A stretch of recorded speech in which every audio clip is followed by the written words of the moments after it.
The views and opinions expressed in this podcast are those of the hosts and guests and do not necessarily reflect the official policy or position of the podcast platform, its affiliates, or even the hosts. The information provided is for general informational purposes only and should not be taken as legal, financial, or professional advice. The host and guests are not liable for any errors of omission in the content, nor for any losses, injuries, or damages arising from the use of the information provided.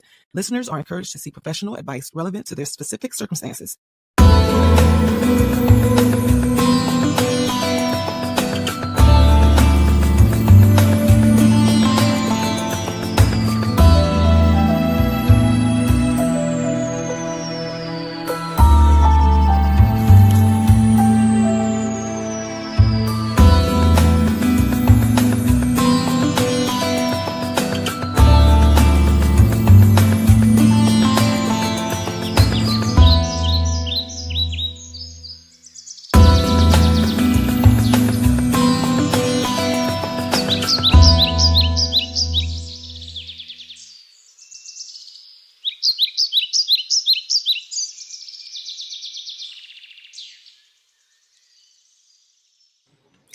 Hello, welcome to Tea and Herbalism and with Lady D, and I'm Lady D. Thank you for joining me today. Today we'll be talking about Echinacea, and this is the Echinacea that I have, small amount.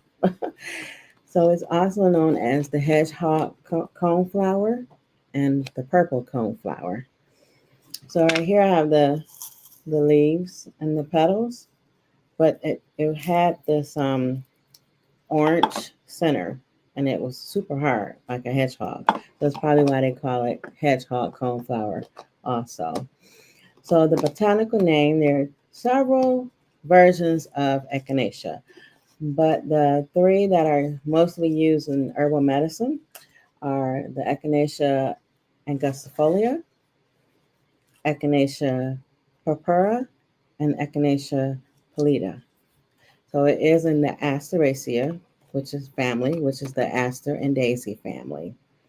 So the parts used are the whole plant, which are flowers and the leaves, which I have here, the flowers and the leaves minus the orange heart center. You can also use the roots.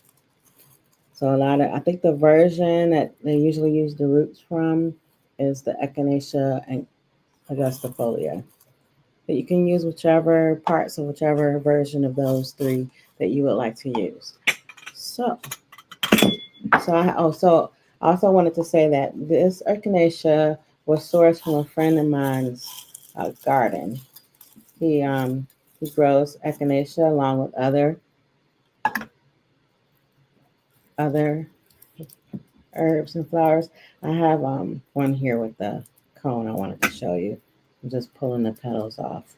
So this is the hard cone center I was telling you about. It used to be orange, but now it's not. Oops. So I wanted to also share that, and the reason I point out that this was sourced from my friend's garden, because Echinacea is on the at-risk list at the United Plant Savers. So they have a list of herbs and plants that are being sourced too heavily, and so they're on the at-risk list, and this happens to be one of them, Echinacea.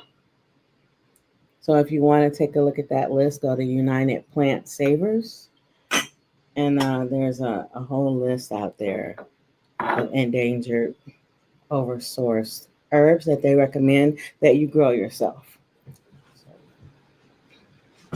The water's hot.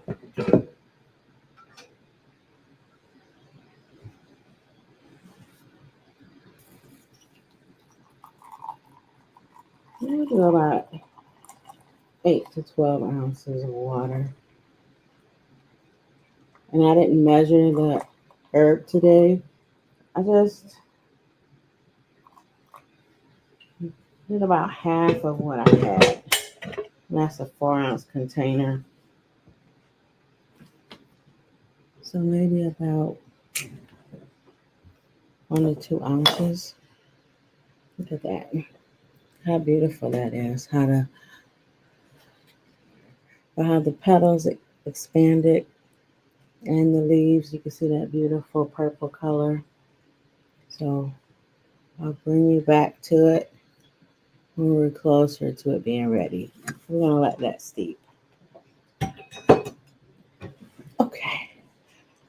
So again, it's recommended that you grow your own echinacea or source it from a place who is mindful of it and let's see, maybe grows their own. So just be mindful of where you're getting your echinacea from. We want to keep this plant around. A lot of people may have had it in a tea called throat coat. Sometimes it's in other teas for the immune system. So the energetics are cooling and drying, and it tastes pungent or acrid, and it has several properties. So it's an alterative, an antimicrobial, an immunomodulator. So if you're sick, it helps to modulate your immune system. It's an inflammatory, but it takes your inflammation down, and it's a lymphagogue. So if your lymph nodes are full of fluid, it helps pull that off, and it's a vulnerary. So it's used for a lot of things health-wise. So it's abscesses. So if you have an abscess in your tooth, if you have acne or boils, you can make the tea and put it on a cloth, soak a cloth with it, and put it on your acne or boils, wherever that may be on your body. Yes, it is not. The FDA has not said that these are uses that can be used, but in the natural health world, this is what we use it for. Abscesses, acne, boils, cold and flu, fever, infected wounds, mouth infection. So if you have an abscess, which is also a mouth infection, or a different type of mouth infection, you can make a mouthwash from the echinacea or just the tea and drink that. Septicemia, so if you have a septic through your body, it helps get rid of that. Warts, and I want to also share that echinacea is known for venomous bites. So, like a snake bite, if you're out and you get bit by a snake, you can make a poultice from the echinacea and put that on your snake bite. You still need medical care, but it will help you on your way to medical care. So the preparations are a tea, decoction, which is a longer tea when you boil something longer. You can mix it with clay. I actually do have clay. And I mentioned a mouthwash and the poultice. Also a tincture, which I've shared before, that a tincture is usually made with vodka or brandy. And if you cannot handle alcohol for whatever reason, you can use glycerin. So it modulates the effects on the body's immune system, and it raises the body's resistance to bacteria and viral infections by stimulating the immune system. It also helps with UTIs. And I just mentioned snake bites. And they've done studies where it has also helped with spider bites, like the brown recluse spider, and also insect stings and bites. So I do want to share that the warning that if you have an autoimmune condition, do not take echinacea. It's recommended that people with autoimmune disorders do not take echinacea. I guess it has a negative effect. So that's just something to be careful of. And we'll post a picture of echinacea so you can see it, like the flower, before it gets to this form.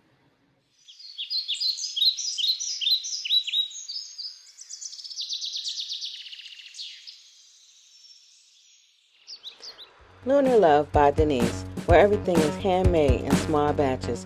You can reach me at my Etsy website or at my email address and place your order. I'm also known as Lady D. Thank you.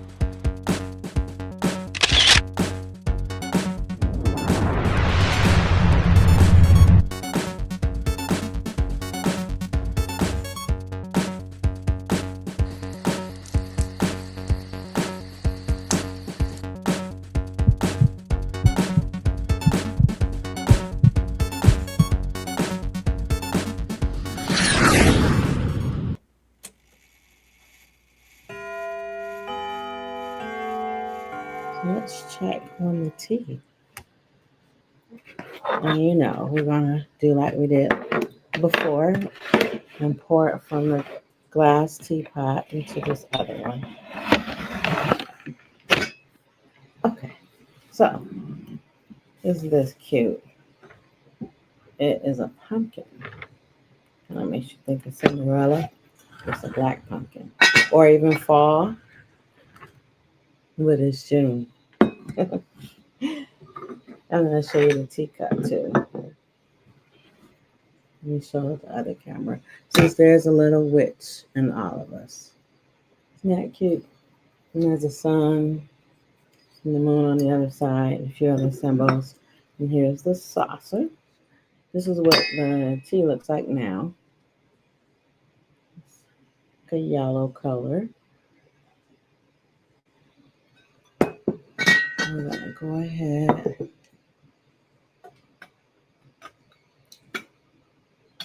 Make sure.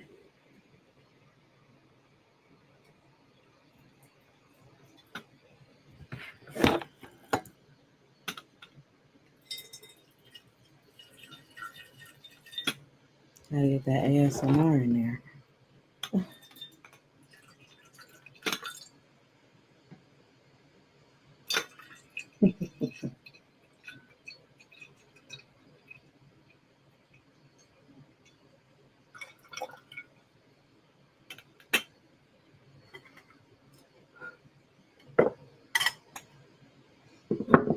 Okay. So we have the pumpkin. It's not even midnight. And Cinderella was trying to get back home before midnight. Okay, I'm gonna go ahead and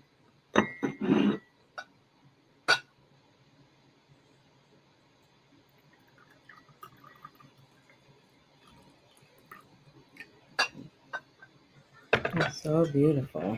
Let me show you. Okay, I'm gonna maneuver a few things around. It's not coming up too clear. It looks like it's clear on the camera, but it's actually a light yellow color, light gold. Okay, so I think today we'll do a little sugar.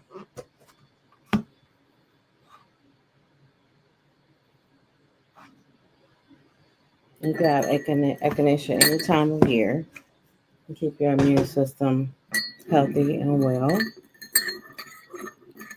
And it's better to take it before you're sick, so you're not trying to get better while you're taking it. I think I actually recommend you take it to build up your immune system and not so much for fighting off disease or illness, rather. But and again, it depends on what you have. Like we were talking about the lymph nodes, it can pull that fluid off.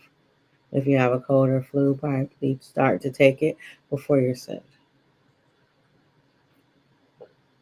Again, the FDA has not approved these statements. But this tea is nice. It's good. So, thank you for joining me this season on Tea and Herbalism. The network will be taking a break for the month of July 2025. So, I'll be taking a break along with the network. And we'll be back in August. So I want to thank you all for joining me, learn about herbs and how you can help your family and how you can prepare teas and help your family stay well with herbs.